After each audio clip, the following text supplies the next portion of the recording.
भीगी भीगी सड़कों पे मैं तेरा इंतजार करूं, धीरे धीरे दिल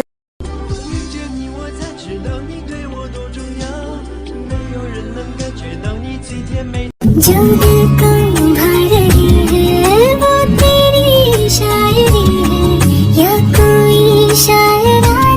നമസ്തേ. അപ്പോൾ ഞാൻ ഇന്ന് നിങ്ങളുടെ എക്സോഫിൻ്റെ പുതിയ എപ്പിസോഡായിട്ടാണ് വന്നിരിക്കുന്നത്, എപ്പിസോഡ് 3. അപ്പോൾ കഴിഞ്ഞ എപ്പിസോഡിൽ നമ്മൾ കണ്ടത് അശ്വിനി പ്രിയോട് എന്തോ ചോദിക്കാൻ വരുമായിരുന്നു. എന്താണെന്ന് നമുക്കിനി കാണാം. ഒരുപാട് പറഞ്ഞ് ഘടിപ്പിക്കുന്നില്ല, നമുക്ക് നേരെ വീഡിയോയിലേക്ക് പോകാം. അതുപോലെ തന്നെ സോറി ആൻമീസെ, കഴിഞ്ഞ ആഴ്ച എനിക്ക് ഇടാൻ പറ്റിയില്ല വീഡിയോ, അതെനിക്കറിയാം. കാരണം എക്സാമിൻ്റെ കാര്യമൊക്കെ ആയിട്ട് ഞാൻ പോസ്റ്റ് ഇട്ടിട്ടുണ്ടായിരുന്ന റീസൺ, അതിനെല്ലാം സോറി. അതുകൊണ്ടാണ് ഈ ആഴ്ചത്തെ വീഡിയോസ് സാറ്റർഡേ സൺഡേയും എപ്പിസോഡ് 3ഉം 4ഉം ഉണ്ടായിരിക്കുന്നത്. ശരി, ഞാൻ ചോദിക്കാം.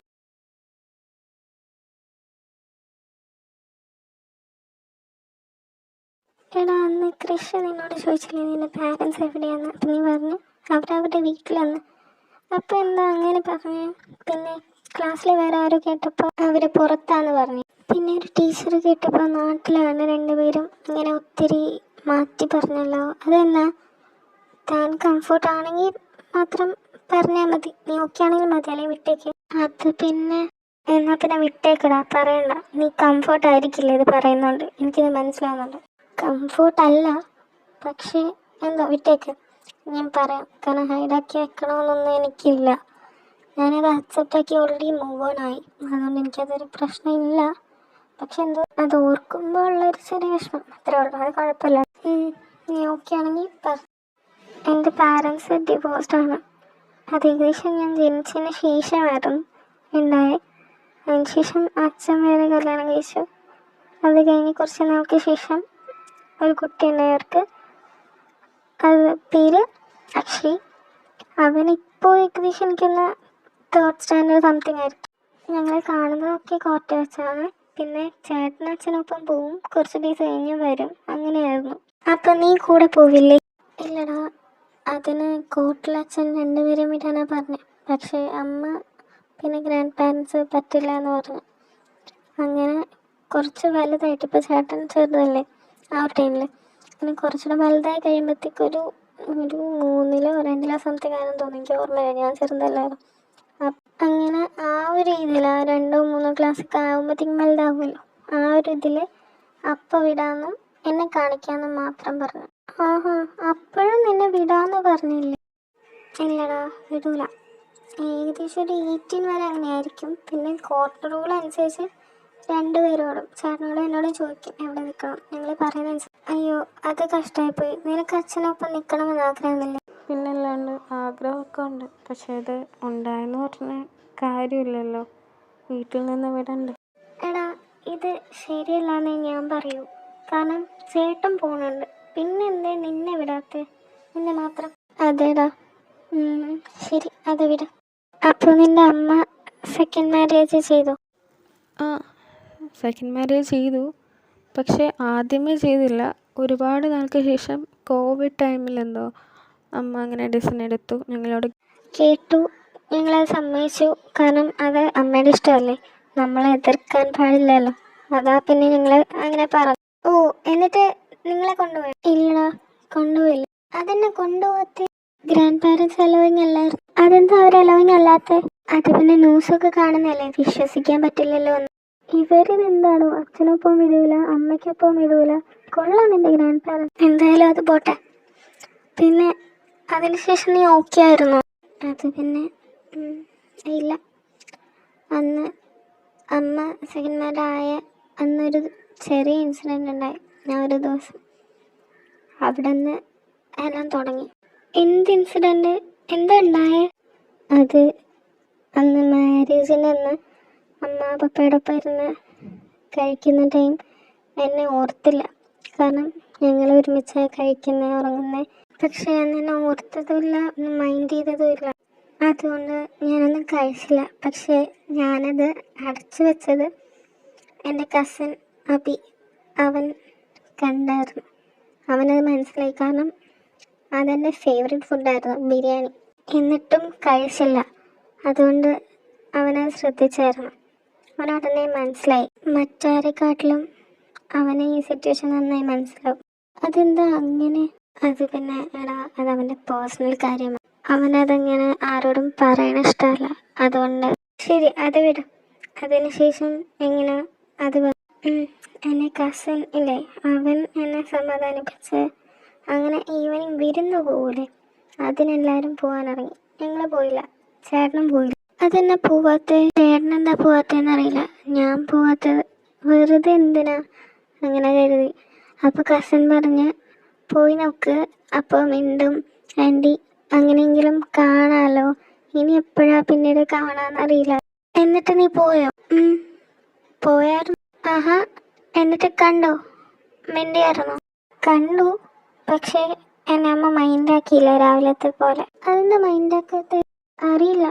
അങ്ങനെ കുറേ കഴിഞ്ഞ് അവിടെ നിന്ന് ഇറങ്ങി വണ്ടി കയറിയപ്പോൾ അമ്മ വന്ന് ഞാൻ ബൈ പറഞ്ഞു. അമ്മയും പറഞ്ഞു. അയ്യോ, അതെന്താ ആൻറ്റി അങ്ങനെ ചെയ്ത്? അറിയില്ല. പിന്നെ കുറച്ച് ദിവസം എൻ്റെ കസിൻ ഉണ്ടായിരുന്നുകൊണ്ട് അവനുമായി കളിച്ച് എപ്പോഴോ ഞങ്ങൾ അറിയാതെ തന്നെ അങ്ങ് ഉറങ്ങുമായിരുന്നു. പിന്നെ കുറച്ച് ദിവസം കഴിഞ്ഞപ്പം അവൻ പോകാൻ ടൈമായപ്പോൾ അവനങ്ങ് പോയി. അതോടെ ഞാൻ തനിച്ചായി. ലൈഫിലും കിടക്കുന്ന സമയത്തും എല്ലാത്തിലും ഉറങ്ങുന്നതിലും എല്ലാം.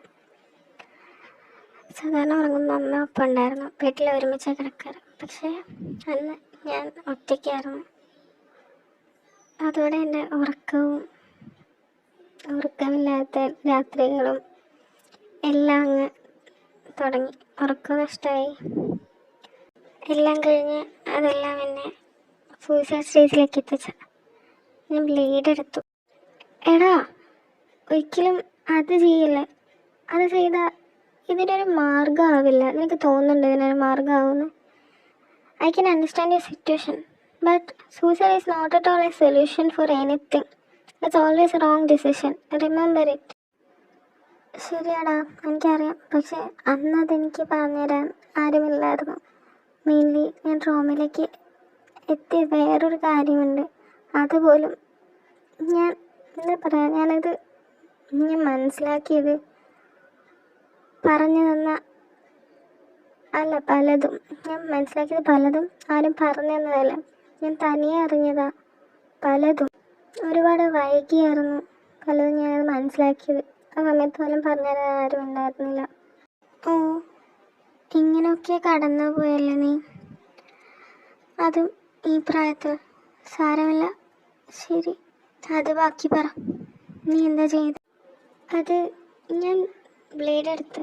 പക്ഷെ പെട്ടെന്നെന്തോ ആരോനോട് അത് ചെയ്യല്ലേ, തെറ്റിലേക്കാണ് നീ പോണേ, നിൻ്റെ ജീവിതം തീരാനുള്ള ടൈമായിട്ടില്ല, ഇനിയും ഒരുപാടുണ്ട്. അതുപോലെ നീ തനിച്ചല്ല, ഇനിയും ഒരുപാട് പേര് വരാനും പോവാനും ഒക്കെയുണ്ട്. ഇത് ചെയ്യല്ലേ എന്നൊരു പോസിറ്റീവ് പ്രസൻസ് എനിക്ക് ഫീൽ ചെയ്തു.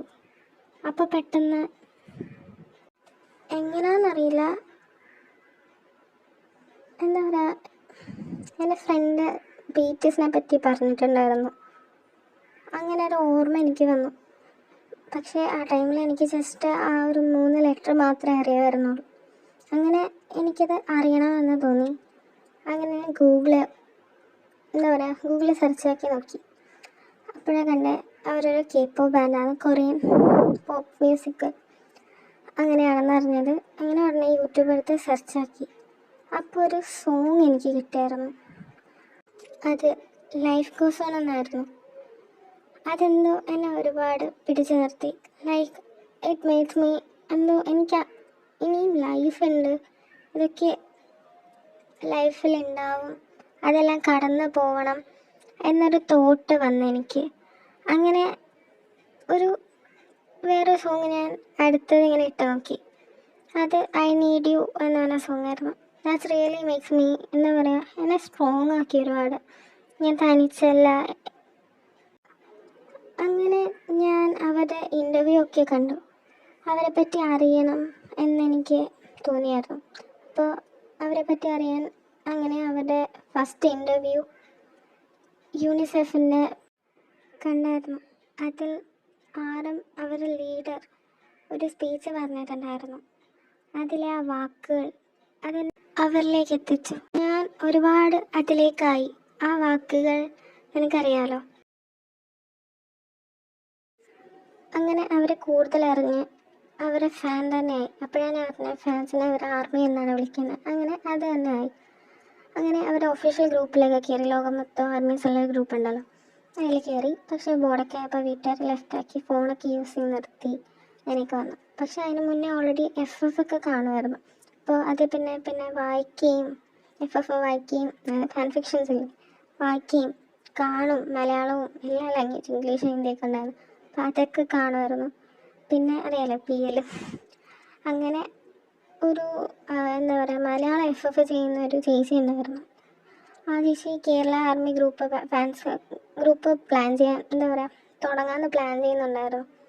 അങ്ങനെ അതറിഞ്ഞപ്പോൾ ഇമെയിലിലൂടെ ഞാൻ ടെക്സ്റ്റാക്കി എന്നെ വെരിഫൈ ചെയ്യണം. കാരണം ഒരു എല്ലാവരുടെയും സേഫ്റ്റി നോക്കണമല്ലോ. ഫേക്ക് അക്കൗണ്ടാണോ, ഫേക്ക് ആളാണോ, റിയൽ ആളാണോ, അതോ ഇനി എന്തെങ്കിലുമൊക്കെ കുറേ ഉണ്ടല്ലോ. വാട്സപ്പ് വഴിയാകുമ്പോൾ എല്ലാം നോക്കിയിട്ട് വേണ്ടേ. അങ്ങനെ അതെല്ലാം ചെക്ക് ചെയ്ത് എന്നെ ഗ്രൂപ്പിലേക്ക് അടക്കി. എന്നിട്ട് അങ്ങനെ അവരെല്ലാവരുമായി കമ്പനിയായി, നല്ല ക്ലോസായി. അവരെല്ലാവരോടും എനിക്ക് നിക്ക് നെയിം ഇട്ടു. കാരണം എൻ്റെ പേര് സിമ്പിളാണല്ലോ, എല്ലാവരും പ്രിയ എന്ന് തന്നെയാണ് വിളിക്കുന്നത്. അതുകൊണ്ട് എനിക്ക് അവർ നിക്ക് നെയിം ഇട്ട്. നിക്ക് നെയിം ഒന്നും ഇല്ലായിരുന്നു, അതുകൊണ്ട് എനിക്ക് നിക്ക് നെയിം ഇട്ട. എന്താ നിക്ക് നെയിം? റിച്ചൂസ് എന്നാ. എങ്ങനെയുണ്ട്? കൊള്ളാം.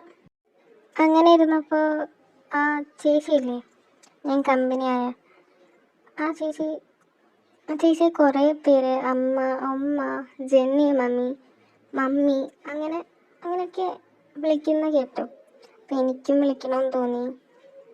ഞാൻ നേരെ ചെന്ന് ടെക്സ്റ്റ് അയച്ചു. ചോദിച്ചായിരുന്നു മമ്മി എന്ന് വിളിച്ചോട്ടെ എന്ന്. ഓ, എന്നിട്ട് എന്തോ പറഞ്ഞു? ഞാൻ പറഞ്ഞപ്പോൾ എന്നോട് പറയാ, നീയും എനിക്ക് മോള് തന്നെയാ, എൻ്റെ പ്രിയ കൊച്ചേന്ന്, നീ മമ്മി എന്ന് വിളിച്ചോ എന്ന് പറഞ്ഞു. അവിടെ തൊട്ട് ഞങ്ങൾ നല്ല ക്ലോസായി.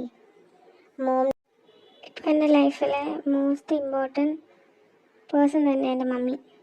എന്നെ പറ്റി മിക്ക കാര്യവും അറിയാം. അറിയാത്തായിട്ട് അങ്ങനെയൊന്നും ഉണ്ടാവത്തില്ല. അതുവരെയുള്ള മിക്ക കാര്യം അറിയാം. ഓക്കേടാ, ശരി, നീ അതൊക്കെ വിട്. ഓരോ വ്യക്തിക്കും ഓരോ പാസ്റ്റ് കാണും. ശരി, അതൊക്കെ പോട്ടെ. ശരി, നീ വാ, ഇനി ബാക്കിയുള്ളവരെ പരിചയപ്പെടുത്തി തരാം ഞാൻ. എടാ, ഇത് അഞ്ജു, അവനിയുടെ അമ്മ. അത് ആദി, അവനിയുടെ അച്ഛൻ. നമ്മുടെ അശ്വിനി, അവനിയുടെ മോള്. ഞാൻ അവനിയുടെ നാത്തൂൻ, അശ്വിനിയുടെ കൊള്ളാലോ. അപ്പോൾ അശ്വിനിയുടെ അച്ഛനോ? ധനുഷ് ചേട്ടനാ. അത് എൻ്റെ ബ്രദർ എന്ന് പറയും. അതാണ് വിൻസിക്ക് അപ്പച്ചി, അവനിക്ക് നാത്തൂൻ. പിന്നെ ഇത് ആസിഫ, അശ്വിനിയുടെ മുത്തശ്ശി, അതായത് അഞ്ജുവിൻ്റെ അമ്മ. കൊള്ളാലോ. എന്നെയും ഇതുപോലെ നിങ്ങളുടെ ഫാമിലിയിൽ ഒരാളാക്കോ? നമുക്ക് അവളെ ആരാക്കാം നമ്മുടെ ഫാമിലിയിൽ? എൻ്റെ വല്യമ്മ. അതെങ്ങനെയുണ്ട്? വല്യമ്മ. കൊള്ളാം. ശരി. അല്ല, ഈ ധനുഷ് ആരാ? എൻ്റെ അച്ഛൻ. എടാ, അതെനിക്ക് മനസ്സിലായി. ഞാൻ ഉദ്ദേശിച്ചതല്ല. ഇവിടെ ഉള്ളതാണോ? ഇവിടെ ഉള്ളതായിരുന്നു, പാസ് ഔട്ടായി പോയി. ഇത് കുറേ നാളായുള്ള പ്രണയമാണ് ഇവരുടെ രണ്ടാളുടെ. ആനുവലിലേക്ക് ചേട്ടൻ വന്നാൽ ഞാൻ കാണിച്ചു തരാം. ഓക്കെ. പിന്നെ അവനീടെ പുറത്ത് പേരും ഇത് തന്നെയാണോ? അതോ ഇത് നിന്റെ നിക്ക് നെയിമോ അങ്ങനെ എന്തെങ്കിലും ആണോ? അതേടാ, അതെൻ്റെ നിക്ക് നെയിമാണ്. എല്ലാവരും ഷോർട്ടാക്കി എങ്ങനെയാണ് വിളിക്കാറ്. ഫുൾ നെയിം അവനിക്കാന്നോ? ഓ, ഓക്കെ. എന്നാൽ ശരിയടാ. ഹായ് ആസിഫ, ഞാൻ പ്രിയാണ്. അറിയാലോ അല്ലേ? അതെ, അറിയാലോ. ഞാൻ തന്നെ PT-ക്ക് വെച്ച് മുന്നേ കണ്ടായിരുന്നു. അപ്പോൾ ശ്രദ്ധിച്ചായിരുന്നു. അന്ന് പരിചയപ്പെട്ടിട്ടില്ലല്ലോ, അതുകൊണ്ട് വന്ന് മിണ്ടാൻ കേട്ടോ. പക്ഷേ ഞാനൊരു കാര്യം ശ്രദ്ധിച്ചായിരുന്നു. അതെന്നാ അങ്ങനെ ഒരു കാര്യം? താനൊരു പാട്ടുകാരിയാണല്ലേ? അങ്ങനെയൊന്നുമില്ല, എനിക്ക് പാട്ട് ഇഷ്ടമാണ്, അതുകൊണ്ട് പാടുന്നു. സെയിം, എനിക്ക് മ്യൂസിക് ഇഷ്ടമാണ്. മ്യൂസിക് എന്ന് പറഞ്ഞാൽ എനിക്ക് ജീവനാണ്. അതുപോലെ എനിക്ക് പാട്ട് എൻ്റെ എല്ലാമാണ്. അത് മ്യൂസിക് ലവ്, അത് തന്നെ പറഞ്ഞാൽ മതി. ആഹാ, കൊള്ളാലോ. അപ്പം താൻ പാടൂ? പിന്നെ തനിച്ചിരിക്കുമ്പോൾ മാത്രം. ആഹാ, ബെസ്റ്റ്. അങ്ങനെയല്ലടാ, പ്രോഗ്രാമിനൊക്കെ പാടാറുണ്ടോ നീ? അയ്യോ, അതിന് ഞാൻ അത്ര പാട്ടുകാരിയൊന്നും അല്ല. ഓഹോ, അങ്ങനെയാണോ? അങ്ങനെയാണോ, ഒരു ദിവസം നീ പാടിത്താ, നമുക്ക് നോക്കാം. എന്തിന്, കേട്ടിട്ടിറങ്ങി ഓടാനാണോ? അങ്ങനെ ഓടത്തൊന്നുമില്ല. ശരി ശരി, അതൊക്കെ ശരിയാക്കാം. അങ്ങനെ അവർക്കൊരു അനൗൺസ്മെന്റ് വന്നു. 9th 10th 12th 11th എല്ലാവരോടും, എല്ലാ ക്ലാസ്സിനോടും ഹാളിലേക്ക് ചെല്ലാൻ പറഞ്ഞു. അങ്ങനെ എല്ലാവരും അങ്ങോട്ടേക്ക് പോയി. അവിടെ അവർക്കൊരു സെഷൻ ഉണ്ടായിരുന്നു. അതൊക്കെ കഴിഞ്ഞപ്പോൾ അവരെല്ലാവരും കൂടെ അവർക്കൊരു ഗെയിം പ്ലാൻ ചെയ്തായിരുന്നു. അങ്ങനെ ഓരോരുത്തർക്കും ഓരോ നമ്പർ 1 to 14 വരെ ഉള്ളത് ഓരോരുത്തർക്കും റാൻഡംലി കൊടുത്തു. അങ്ങനെ ഇന്ന ക്ലാസ് വൈസ് അല്ല, റാൻഡംലി കൊടുത്തു. അപ്പോൾ അങ്ങനെ റാൻഡമായിട്ട് പ്രിയയ്ക്ക് ഒരു നമ്പർ കിട്ടി, 14 ആയിരുന്നു. അപ്പോൾ അവൾ റാൻഡമായിട്ടൊരു ഗ്രൂപ്പിലേക്ക് കയറി. പക്ഷേ സംഭവം അവൾക്ക് കിട്ടിയത് എന്താണെന്ന് വെച്ചാൽ, ഗ്രൂപ്പിൽ ആരെ അവൾക്ക് അറിയത്തില്ല. അവിടെ ഗ്രൂപ്പിൽ ഉണ്ടായിരുന്നവരും ആർക്കും അറിയത്തില്ല, കാരണം അവൾ ന്യൂ സ്റ്റുഡൻ്റ് ആണല്ലോ. അപ്പം അതിൽ 12th ഒരു സ്റ്റുഡൻറ്റ്, 11th സ്റ്റുഡൻറ്റ്, അത് അവൾ, പിന്നെ 10th ഒരു സ്റ്റുഡൻറ്റ്, ബാക്കിയെല്ലാം അങ്ങനെ എക്സെട്ര 9th എല്ലാം. അപ്പോൾ 12th ഒരു പയ്യൻ ഉണ്ടായിരുന്നില്ലേ അവർക്കൊപ്പം ഉണ്ടായിരുന്നത്, ആ പയ്യൻ അവരുടെ അടുത്തേക്ക് വന്നു.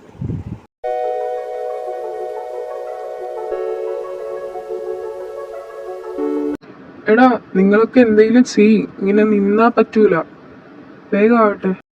ചേട്ടാ നെയിം എന്താ? എടാ, എൻ്റെ പേര് അർജിത്ത്. ഞാൻ സ്റ്റെഫി. ചേച്ചി 11th ആണോ 12th ആണോ? 11th ആണോടാ. ആ, ചേച്ചി ന്യൂ സ്റ്റുഡൻ്റ് ആണല്ലേ. പിന്നെ ചേച്ചി നെയിം എന്താ? എൻ്റെ പേര് പ്രിയ. ഞാൻ കേട്ടായിരുന്നു, സ്റ്റെഫി എന്നല്ലേ? ആ അതെ ചേച്ചി. എടാ പിള്ളേരെ, ഇങ്ങനെ നിൽക്കാതെ എന്തേലുമൊക്കെ വല്ല ഐഡിയ ഉണ്ടോ പറ. നമുക്ക് മറ്റേ എന്താ പറയാ, ഫ്ലവർ എരിയുന്ന പോലെ അല്ലെ വരാനല്ലേ ടാസ്ക്. അതിനെങ്ങനെയാ ചെയ്യാ, എന്തെങ്കിലുമൊക്കെ ഒന്ന് പറ. ഇങ്ങനെ നിന്നാ പറ്റില്ലല്ലോ. അതെ, ഞാനൊരു ഐഡിയ പറയട്ടെ. നമുക്ക് മിഡിലിൽ ഗേൾസ് ബെൻഡ് ചെയ്ത് കൈ ഫോൾഡാക്കി നിന്ന് ഇടയ്ക്ക് കുറച്ച് പേര് എന്താ പറയുക, ഫ്ലവറിൻ്റെ മുട്ടില്ലേ നടുക്കുള്ള ആ ഒരു പോർഷനായിട്ട് അവർ മിഡിലായിട്ട് നിൽക്കട്ടെ. അങ്ങനെ നിന്നാലോ? അത് ശരിയാവോ? ശരി, ഞങ്ങൾ ബോയ്സ് എങ്ങനെ നിൽക്കണം അത് പറ. നിങ്ങൾ ഞങ്ങളെ ചുറ്റി ഡിസ്റ്റൻസിൽ കൈ ഞങ്ങളെ ഫോക്കസ് ചെയ്ത് നീട്ടി ഫോൾഡിങ് പോലെ ഞങ്ങൾ നിൽക്കുന്നതിൻ്റെ മേളിൽ വരത്തക്ക രീതിയിൽ കൈ വയ്ക്കണം. ശരി, വാ എല്ലാരും നിക്ക്. എടാ പിള്ളേരെ, നിങ്ങളിത് ചെയ്തോ? ഇത് നന്നായിട്ടുണ്ടെന്ന് എനിക്ക് തോന്നുന്നത്. മിക്കവാറും ഇത് അവർക്ക് ഇഷ്ടപ്പെടും. എനിക്ക് കണ്ടപ്പോൾ ഇഷ്ടപ്പെട്ട്. എടോ, ഞങ്ങൾ ഇങ്ങനെ നിന്നാ മതിയോ? എടോ, ഇങ്ങനെ ചിരിച്ചോണ്ട് നിൽക്കാതെ എന്തേലും ഒന്ന് പറ. ഇങ്ങനെ മതിയോ? ശരി, ഇത് മതി. എടാ, നിനക്കെന്നെ അടിക്കണോ? നീ അടിച്ച് നോക്ക്, അപ്പൊ അറിയാം. ഞാൻ വെറുതെ നിൽക്കും നീ കരുതിയ. രേഷ്മ, എന്താ പുറത്തൊരു വഴക്ക്? അപ്പോൾ അനീസേ, ഇന്ന് എത്രയേ ഉള്ളൂ. എന്താ വഴക്ക് എന്ന് നമുക്ക് നാളെ ഒരു എപ്പിസോഡിൽ അറിയാം. നാളെ ഒരു എപ്പിസോഡ് ഇടുന്നുണ്ട്, കാരണം കഴിഞ്ഞ ആഴ്ച എനിക്കൊരു വീഡിയോ ഇടാൻ പറ്റിയില്ല, ഒരു എപ്പിസോഡ് ഇടാൻ പറ്റിയില്ല. അത് കാരണമാണ് നാളെയും കൂടെ ഉള്ളത്. അപ്പോൾ അതാണ് ഞാൻ എപ്പിസോഡ് 3ഉം 4ഉം ഇന്നും നാളായിട്ട് ഇടുന്ന ഒരു പോസ്റ്റ് ഇട്ടിട്ടുണ്ടായിരുന്നു. മേ ബി ചിലപ്പോൾ നിങ്ങൾ കണ്ടിട്ടുണ്ടാവും. അതുപോലെ തന്നെ ഇപ്പോൾ ഇത് ഇടാൻ ലേറ്റ് ആയിട്ടുണ്ടെന്ന് എനിക്കറിയാം. എഡിറ്റിങ്ങിന് ഒരുപാട് ടൈം എടുക്കുകയും ചെയ്തു. അതുപോലെ തന്നെ ഇതിൽ കംപ്ലൈൻറ്റും കാര്യങ്ങളൊക്കെ ഉണ്ടായിരുന്നു. പിന്നെ ഞാൻ പുറത്തു പോയിരുന്നു, അതിൻ്റെയൊക്കെ കാര്യം കൊണ്ട് കുറച്ച് ലേറ്റായി, കുറച്ചധികം. അപ്പോൾ ആർമീസേ, നമുക്കിനി നാളത്തെ എപ്പിസോഡിൽ കാണാം. അപ്പോൾ ശരി, നാളെ റിക്വസ്റ്റഡ് വേർഷനാണ്, അപ്പോൾ എല്ലാവരും കാത്തിരുന്ന് കാണാം. അപ്പോൾ ശരി ആർമീസേ, കംസമിന്ദ.